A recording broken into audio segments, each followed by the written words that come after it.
स्वागत है दोस्तों आपका हमारे चैनल दाकड़ ऑनलाइन स्टडी में। दोस्तों इस वीडियो के अंदर हम आरआरबी ग्रुप डी एग्ज़ाम से रिलेटेड सामान्य विज्ञान के 25 इम्पोर्टेंट एमसीक्यू सॉल्व करवाएंगे जो प्रैक्टिस सेट नंबर 87 है।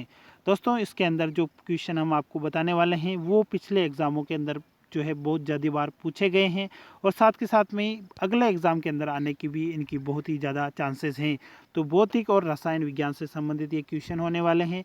प्रैक्टिस सेट नंबर 87 और 25 एमसीक्यू क्वेश्चन इसमें हम सॉल्व करवाएंगे। तो बिना देरी किए वीडियो शुरू करते हैं। पहला जो प्रश्न है वो है वह क्रिया जिसके द्वारा धातु को अचुंबकीय बनाया जाता है, मतलब धातु का जो मैग्नेटिक रूप है उसको ख़त्म किया जाता है। तो उस प्रक्रिया को हम जो है क्या कहते हैं, तो उसे डीमैग्नेटाइजेशन जो है कहते हैं। दूसरा ऑप्शन यहाँ पर हमारे पास राइट आंसर हो जाएगा। अगले क्वेश्चन की बात करें तो डायनेमो जो है वो किस सिद्धांत पर कार्य करता है। तो डायनेमो जो है दोस्तों ये मैकेनिकल एनर्जी को जो है इलेक्ट्रिकल एनर्जी में कन्वर्ट करता है। कहने का मतलब यांत्रिक ऊर्जा को जो है विद्युत ऊर्जा में बदलने का काम करता है डायनेमो। तो ये कौन से सिद्धांत पर कार्य कर रहा है, तो ये विद्युत चुंबकीय प्रभाव के सिद्धांत पर कार्य करता है। दूसरा ऑप्शन यहाँ पर राइट आंसर हो जाएगा। दोस्तों अगर आपने चैनल को सब्सक्राइब नहीं किया तो चैनल को जरूर सब्सक्राइब करके वीडियो को लाइक करना बिल्कुल न भूलें।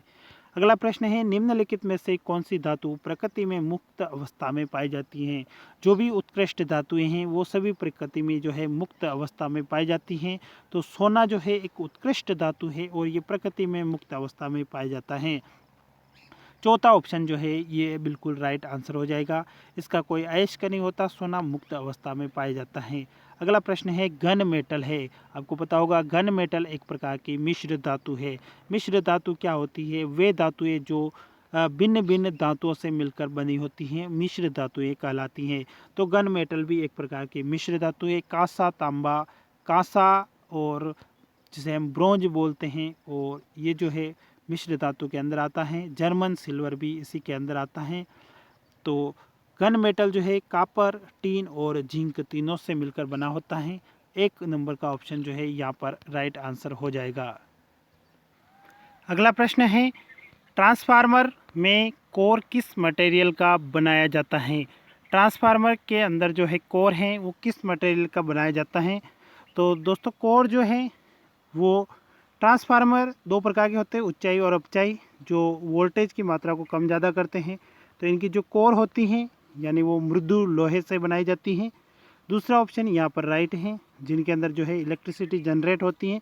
मृदु लोहा आपको याद रखना है। दूसरा ऑप्शन यहाँ पर राइट आंसर हो जाएगा। अगला क्वेश्चन है विद्युत बल्ब बदलता है। बहुत ही इंपॉर्टेंट क्वेश्चन है ये। विद्युत बल्ब जो है किसको किस में बदलता है, तो आपको बता देते हैं। विद्युत बल्ब जो है उसके अंदर विद्युत ऊर्जा प्रवाहित होती है जिसको वो प्रकाश ऊर्जा और ताप ऊर्जा में बदलता है। तो तीसरा ऑप्शन यहाँ पर राइट आंसर है। अगर हम हीटर की बात करें तो वो विद्युत ऊर्जा को डायरेक्टली जो है ताप ऊर्जा में बदलेगा। ट्यूबलाइट विद्युत ऊर्जा को प्रकाश ऊर्जा में बदलती हैं, और विद्युत मोटर जो है वो विद्युत ऊर्जा को यांत्रिक ऊर्जा में बदलती हैं। उसके बाद अगला प्रश्न है आवेग को किससे परिभाषित किया जाता है। तो आवेग जो है उसको किससे परिभाषित करेंगे, तो इसका राइट आंसर हो जाएगा दूसरा ऑप्शन, बल और समय के गुणनफल को जो है आवेग कहा जाता है। दूसरा ऑप्शन यहाँ पर राइट है, बल इंटू समय। अगले क्वेश्चन की अगर बात की जाए, अंतर्राष्ट्रीय मात्रक पद्धति एसआई की 7 मूलभूत राशियों में से 2 हैं। जो अंतर्राष्ट्रीय मात्रक पद्धति में 7 मूलभूत जो राशियां हैं उनमें से कौन सी 2 हैं, तो इसका राइट आंसर हो जाएगा यहाँ पर ऑप्शन नंबर 4 जो है इसका राइट आंसर है द्रव्यमान और समय। द्रव्यमान जो है इसका मात्रक किलोग्राम होता है और समय का मात्रक सेकंड होता है। तो ये दोनों जो है अंतर्राष्ट्रीय मात्रक पद्धति में शामिल हैं। उसके बाद अगला प्रश्न है निम्न में से कौन सा विद्युत और ताप का अच्छा चालक है। तो विद्युत और ताप का जो अच्छा चालक है वो यहाँ पर ग्रेफाइट जो है वो इसका राइट आंसर हो जाएगा ऑप्शन नंबर 2। कोयला विद्युत का जो है अच्छा चालक नहीं होता है, न ही हीरा और न ही ग्रेनाइट होता है। ग्रेफाइट एक जो है कार्बन का अपरूप है और ये जो है विद्युत का चालक होता है। दूसरा ऑप्शन यहाँ पर राइट आंसर हो जाएगा। अगला प्रश्न है फ्यूज में प्रयुक्त तार का जो है क्या कंडीशन होती है, गलनांक काफ़ी कम होता है या गलनांक औसत होता है या गलनांक काफ़ी अधिक होता है या उपरोक्त सभी। तो दोस्तों इसका राइट आंसर हो जाएगा गलनांक काफ़ी कम होता है। दोस्तों गलनांक कम होगा तो जैसे ही अगर ताप बढ़ेगा तो वो जो तार हैं वो टूट जाएगा। तो इस प्रकार से जो शॉर्ट सर्किटिंग है उसको जो है उससे नुकसान होने से फ्यूज़ तार के द्वारा बचाया जा सकता है। अगला प्रश्न है, निम्नलिखित में से न्यूटन का कौन सा गति का नियम लॉ ऑफ मोशन दीवार पर फेंका हुआ गेंद क्यों टकराकर वापस लौटता है के संबंध में व्याख्या प्रदान करता है। तो दीवार पर जो गेंद फेंकी जाती है वो पुनः वापस उसी दिशा में लौट जाती है। तो इसे क्रिया प्रतिक्रिया का नियम कहा जाता है जो न्यूटन की गति का तीसरा नियम है। तो तीसरा ऑप्शन यहाँ पर राइट आंसर हो जाएगा। अगला प्रश्न है, निम्नलिखित में से कौन सा कथन न्यूटन के गति के तीसरे नियम के लिए सही है। तो तीसरा जो नियम है उसके लिए कौन सा कथन जो है सही है। तो इसका राइट आंसर हो जाएगा बल जो है अलग अलग निकाय पर विपरीत दिशा में लागू होता है। तीसरा ऑप्शन यहाँ पर राइट आंसर हो जाएगा। पहला जो नियम है वो जड़त्व का नियम आता है, दूसरा है संवेग का नियम आता है और तीसरा नियम जो है क्रिया प्रतिक्रिया का नियम आता है। तो तीसरा जो नियम है वो बल अलग अलग निकाय पर विपरीत दिशा में लागू होता है। ये ऑप्शन यहाँ पर राइट आंसर हो जाएगा। अगला प्रश्न है, ब्रह्मांड में किन्हीं दो निकायों के बीच गुरुत्वाकर्षण बल पर निर्भर नहीं करता है। तो कौन से जो है उस पर गुरुत्वाकर्षण बल निर्भर नहीं करेगा। तो एफ जो है वो बराबर होता है G m1 m2 बटावा are square के। मतलब एफ जो है गुरुत्वाकर्षण बल गुरुत्वीय स्थिरांक यानी कि जी और दोनों पिंडों के द्रव्यमान यानी m1 m2 के गुणनफल और उनकी बीच की दूरी का जो वर्ग है उसके व्युत्क्रमानुपाती होता है।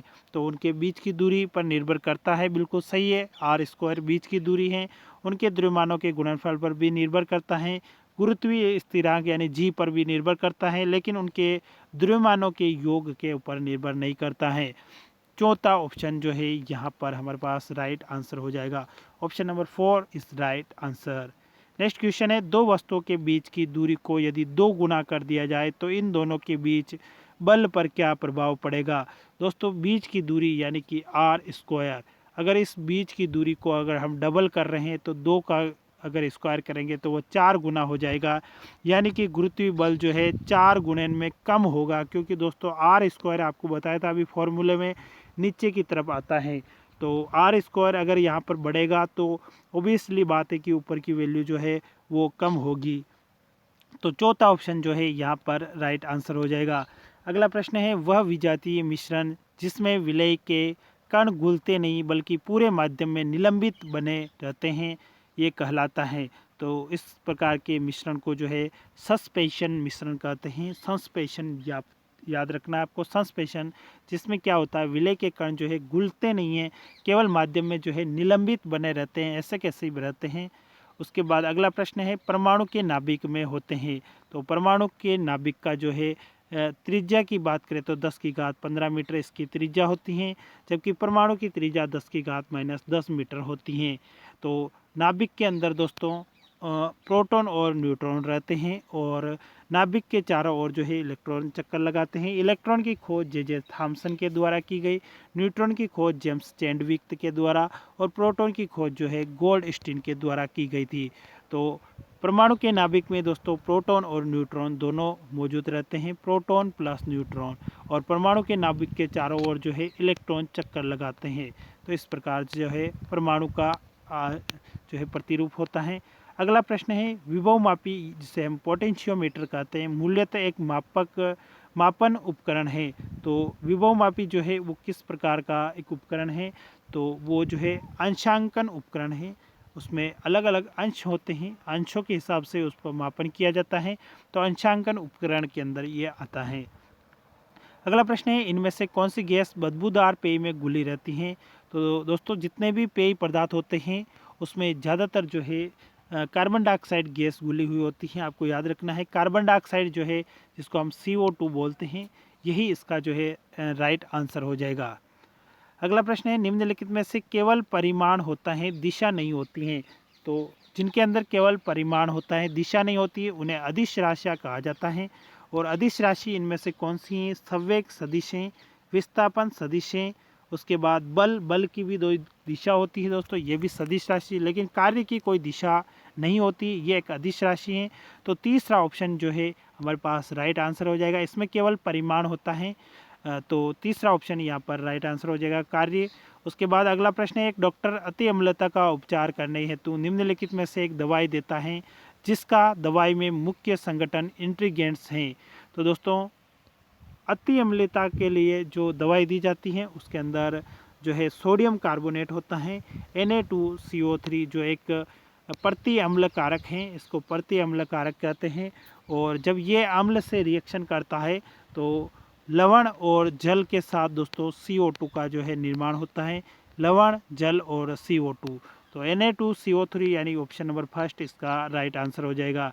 अगला प्रश्न है, ऊष्मा संचरण की कौन सी विधि में माध्यम की आवश्यकता नहीं होती है? ऐसी कौन सी विधि है जिसमें माध्यम की आवश्यकता नहीं होती है? तो संवहन विधि के अंदर जो है माध्यम की आवश्यकता नहीं होती है। इसमें एक पदार्थ से दूसरे पदार्थ में डायरेक्ट जो है ऊष्मा का संचरण होता है। तीसरा ऑप्शन यहाँ पर राइट आंसर हो जाएगा। अगला प्रश्न है, नाभिक का परमाणु क्रमांक बराबर होता है? तो नाभिक का परमाणु क्रमांक जो है प्रोटॉनों की संख्या के बराबर होता है। ये आपको ध्यान रखना है, प्रोटॉनों की जो संख्या है वही उसके परमाणु क्रमांक के बराबर होती हैं।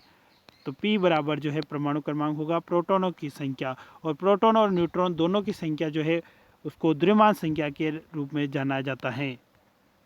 अगला प्रश्न है, निम्नलिखित में से मानव निर्मित रेशों में से कौन सा एक कृत्रिम रेशा कहलाता है? तो कृत्रिम रेशा जो है रेयान को कहा जाता है। तीसरा ऑप्शन यहाँ पर राइट आंसर है। अगला प्रश्न है, निम्नलिखित में से 3 धातुओं के ऐसे समूह को चुनिए जो मुक्त अवस्था में पाई जाती हैं। जो धातुएं उत्कृष्ट धातु होती है वो मुक्त अवस्था में पाई जाती हैं। तो यहाँ पर आयरन उत्कृष्ट धातु नहीं है। यहाँ पर अगर बात करें तो हम कॉपर भी उत्कृष्ट नहीं है, और इधर भी आयरन उत्कृष्ट में नहीं आता। सिल्वर, गोल्ड और प्लेटिनम तीनों जो है वो उत्कृष्ट धातु हैं जो प्रकृति में मुक्त अवस्था में पाई जाती है। दूसरा ऑप्शन यहाँ पर राइट आंसर हो जाएगा। और अगला प्रश्न है, इनमें से कौन सी धातु एक द्रव्य है? तो इसका आंसर आपको हमारे वीडियो के कमेंट बॉक्स में देना है कि कौन सी धातु एक ऐसी है जो द्रव अवस्था में होती हैं। जस्ता, सोडियम, एल्यूमिनियम, पारा, इन चारों में जो भी राइट आंसर है उसका आंसर आपको वीडियो के कमेंट सेक्शन में जाके ज़रूर देना है। दोस्तों वीडियो पसंद आए तो वीडियो को लाइक करना बिल्कुल नहीं भूलें। अगर आप हमारे चैनल पर नए हैं और चैनल को अभी तक सब्सक्राइब नहीं किया है तो चैनल को ज़रूर सब्सक्राइब करके बेल आइकन ज़रूर प्रेस कर दें ताकि नेक्स्ट वीडियो की इन्फॉर्मेशन आपको जल्दी से जल्दी मिल सके। धन्यवाद दोस्तों, मिलते हैं नेक्स्ट वीडियो में, तब तक के लिए जय हिंद।